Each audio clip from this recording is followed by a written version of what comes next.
didn't want DeSantis. We didn't want Haley. We didn't want Christie. We didn't want Ramaswamy. We didn't want DeSantis. We didn't want anybody. We want him. What does that say about the Republican Party? It's not about what it says about the Republican Party. It's about what it says about the Democratic Party. Why? Because in the end, if you think about him being impeached twice, 34 felony counts or 34 felony convictions, and they still elected him president, it's not about him winning. It was an indictment against the Democratic Party and what the Democratic Party was offering to American citizens. We might sit up there and talk about, hey, you should be a party for the working class, which the Democratic Party was once known for. They're not known for that right now. Why? Because their message was catering towards others and towards other issues, and they forgot about the people that brought them there, that elevated the Democratic Party to what it was over these last few decades. That's why. Welcome back to All Star.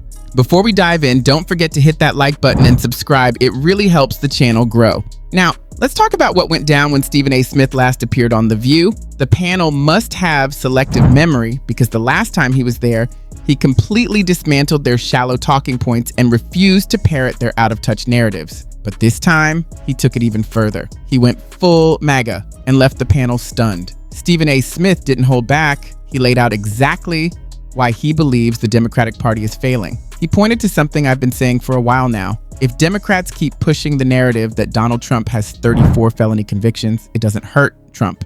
It actually hurts them. Why? Because the American people still chose the so-called 34-time convicted criminal over the Democrats' candidate. Think about that for a second. Democrats love to call Trump an insurrectionist. But here's the uncomfortable truth. If voters would rather support someone with that label than back your policies, what does that say about your agenda? And let's be real, the criminal charges barely moved the needle. Most Americans saw right through it. They knew the DOJ was targeting Trump, twisting the law, and weaponizing the courts to punish him over technicalities. In the end, that backfired. It destroyed the Democrats' credibility. Trump's only been in office for 6 weeks. Seems like 6 years, doesn't it? Mm-hmm. And he's been going around with his cronies touting his so-called landslide and blowout win. But he won the popular vote by 1.5%, one of the smallest ever, and he won the general election by less than 50%. So what kind of mandate is this really? Well, it is a mandate, and I'm going to explain why. And I don't mind the question, but let me be very clear. I'm no supporter of Trump. I'm a supporter of truth and the facts. And here's the facts. The man won every swing state. He increased in terms of his voter turnout in his favor from the standpoint of blacks, Latinos, and young voters. He increased his numbers in that regard from 2020. 89% of the county shifted to the right. That's a mandate. I don't understand how people can look at that and say, there's no mandate. The panel tried to downplay Trump's victory, arguing that it was not a true mandate, apparently to soften the blow of their own crushing defeat. But Stephen A. Smith would not let them get away with it. Yes, it was a mandate, he told the panel, forcing them to confront the reality of the election results. They tried to argue that Democrats' 20-point loss wasn't a blowout, comparing it to teams losing by 30 or 40 points in sports, whatever makes them feel better. But Stephen A. made it clear, no amount of spin can erase the fact that the defeat was decisive. When states like California and Illinois nearly shift red, it signals a major cultural change that cannot be ignored. The panel struggled to explain how Trump, despite being labeled a 34-time convicted criminal and insurrectionist, remained more popular than ever, even with low approval ratings and little formal authority. Stephen A. argued that the American people voted for Trump because they saw him as the only one capable of handling the chaos left behind by the Democrats. That, he emphasized, is the measure of just how unpopular their party has become. At that point, Sonny Hostin jumped in, visibly activated. Stephen A. did not hold back, highlighting that under Biden, the borders were opened and roughly 12 million undocumented immigrants were allowed into the country. He made it clear to the panel that these decisions were part of the reason voters turned toward Trump, further underscoring the Democratic Party's struggles to connect with the electorate. The message that the Democratic Party was disseminating, I'm challenging you on that. That is not what they were doing. I'm not talking about the intent. We did it. I was here too. I was alive and breathing right here on the air talking to everybody else. The bottom line is this, you're Joe Biden. You open borders. Now remember, Barack Obama deported more people than Trump did. You know what he didn't do? He didn't stick out his chest and bloviate about it. He just did it. What does Joe Biden do? Who is a Democrat? Who's the vice president under Barack Obama? He opens borders. Over 12+ million people enter the country. But the point that the biggest point I'm making, took the key and just opened up the door. he just took, well, that's part of it. Even the Democrats say they did that. Donald Trump stands out as a clear example of decisive action. His policies were the primary reason border crossings dropped to levels not seen in over 20 years. Of course, Sunny Hostin jumped in with her sharp, cynical remark, "So what? He just opened up the door?" To which Stephen A. responded, "Yes, Sunny, that's exactly what he did." Between Trump's first and second terms, no new border legislation was passed despite Joe Biden issuing executive orders and deliberately escalating the issue. Following this, the administration brought in Karine Jean-Pierre as press secretary, a move Stephen A. described as the height of irony. At first, Jean-Pierre insisted that the new policies were not mandatory. Take a look at how this unfolded. He was leaving. She said, "Nice to meet you, nice to meet you. I disagree with you." Yeah, I do. And I was curious, and so that's why I was I curious. do on the mandate, on Donald Trump and his administration having a mandate. And we have to be super mindful and careful of this because he does not have a mandate. And what I mean by that is if you look at the numbers, just look at the facts. He won with the smallest margin of the popular vote since the 19th century. There was no coattail, meaning that it is the House is at a razor thin, and he's on his way in the first 100 days to be the most unpopular president in their first 100 days.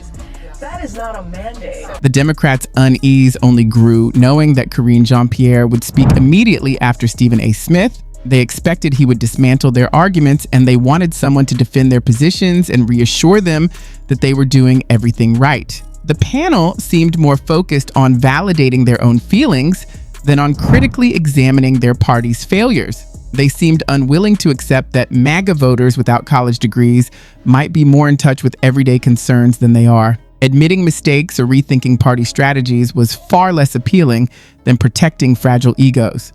At one point, someone questioned, "Does it really matter if it's a mandate or not? The guy won. What's the difference?" Karine Jean-Pierre immediately received a sharp clapback from Melissa, interrupting her. The panel then congratulated each other, insisting, "No, we didn't lose that badly. We were perfect. We did everything we could. It was just racism and sexism that made us lose." The question is, does it matter if he has both houses of Congress and the White House? It does matter because right now we have, what we're seeing in this administration is he's taking a wrecking ball to the government. And what that means is so that people really understand as folks are sitting here and watching, there are folks who have been fired from the federal government, and now is our water safe, right? Is our food safe? Are the skies? Right. And the skies, right? We have to worry about getting on a plane. Is that going to be safe? Is there going to be a pandemic? Is there going to be a pandemic? And not only that, folks who need their Social Security check, are you going to get it? Yeah. I mean, that is real. And they're doing it without concern of the fallout. Right. They don't care. And that is something that and look, I I'm understand. pretty sure people didn't vote for those things. Right, because where's the Karine Jean-Pierre fell back on the same scare tactics the Democratic Party has long relied on. They might cut Medicare, Medicaid, or other programs. The Democrats keep losing in court because they often rely on fear rather than evidence. Their claims rarely hold up, and they are desperate because they know that Donald Trump's actions could ultimately benefit society. They warn of pandemics, Social Security failures, delayed tax returns, or government shutdowns, but much of it is exaggerated. What is really at stake, they seem to understand, is political power. If Trump succeeds, the Republican Party could grow so strong that Democrats might struggle to win another election. Their focus isn't on improving people's lives. They want to keep voters fearful and angry so that when Trump's policies produce tangible results, the public might be too influenced to acknowledge it. In one awkward moment, Jean-Pierre tried to explain why she believed everyone was against Biden, implying he was so disengaged she never even had the chance to meet him properly. The situation grew even more confusing when a large cell phone was handed to her on air, prompting Whoopi Goldberg to glance at the camera in surprise. Jean-Pierre's performance highlighted the challenges Democrats face when relying on fear-based arguments, while the audience was left unsure what to make of the chaotic exchange. And it was shocking what I saw. But I also I can't speculate, right? I don't know what would have happened. And anybody who says they do, they don't really know. And so I don't want to go to the past, to rehash the past. I don't think that's a good idea.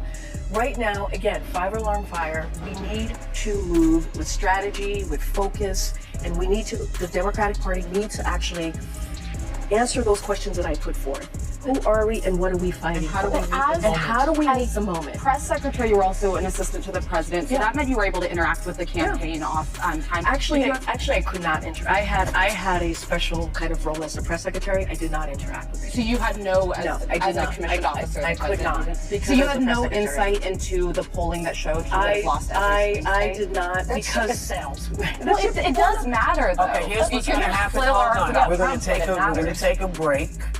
I don't want to travel back in time to the past because I don't think it's a smart idea right now, and anyone who claims they can do so isn't being honest. The Democratic Party, meanwhile, needs to take careful and deliberate action while also facing the issues raised about their identity politics and the causes they support. As press secretary, Karine Jean-Pierre had a specific duty which limited her ability to communicate freely. Even she admitted that neither she nor others were fully aware of polls showing that certain choices could cost the Democrats elections. Alyssa commented, "Yeah, this sort of matters a little bit," while Whoopi cut in with, "Nope, we're going to a commercial break." Ironically, Stephen A. Smith had already completely dismantled their worldview, and the last thing they needed was for their appointed spokesperson, Jean-Pierre, to make things worse by unintentionally revealing the truth. This situation shows how desperate the Democratic media is to protect a narrative that doesn't match reality. They seem unconcerned about the 12 million illegal immigrants allowed into the country, the struggling economy, or questions about Biden's mental health and leadership. What angers them is that Trump is exposing the real nature of effective governance. He is calling out their deception. Trump's approach highlights the Democrats' focus on maintaining a corrupt bureaucracy that benefits itself and wealthy contributors rather than addressing the needs of everyday Americans. The fear of Trump is not just about losing elections, it is about losing power for decades. For years, the Democratic Party convinced people that a big, heavily regulated government was the only way things could function. Trump proved otherwise. Under his leadership, businesses thrived, Americans kept more of their hard-earned money, and illegal immigration decreased. He put America first on the global stage, showing that effective governance does not require bloated bureaucracy or endless regulations. At the core of this narrative lies a profound tension between entrenched political power and the promise of disruptive reform. The argument being put forward is that Donald Trump, by framing himself as a champion of efficiency, accountability, and freedom, threatens to expose the Democratic Party's long-standing reliance on bureaucracy and expansive government as political tools rather than practical necessities. If Trump can convincingly demonstrate that government can, in fact, be smaller, leaner, and more effective without compromising national stability, it forces an uncomfortable reckoning for Democrats. Why have trillions been spent on programs that yield little measurable improvement? This is not merely a debate about policy, but about legitimacy, about whether decades of political narratives were built on deception, inefficiency, and manipulation. That is why, as the script notes, Democrats appear to be in a defensive crouch, relying heavily on media allies to maintain their moral and political high ground. Yet, the media's role as gatekeeper is unraveling as more Americans express distrust in traditional outlets and gravitate toward alternative voices. The central irony is that the Democrats' confidence in their ideological superiority blinds them to the growing resentment of ordinary citizens who feel constrained by overregulation, cultural micromanagement, and what they see as elitist condescension. Trump's rhetoric resonates not because it is technocratic, but because it is existential, a call for freedom. Not just freedom from taxes or red tape, but freedom from a system perceived as fundamentally rigged against them.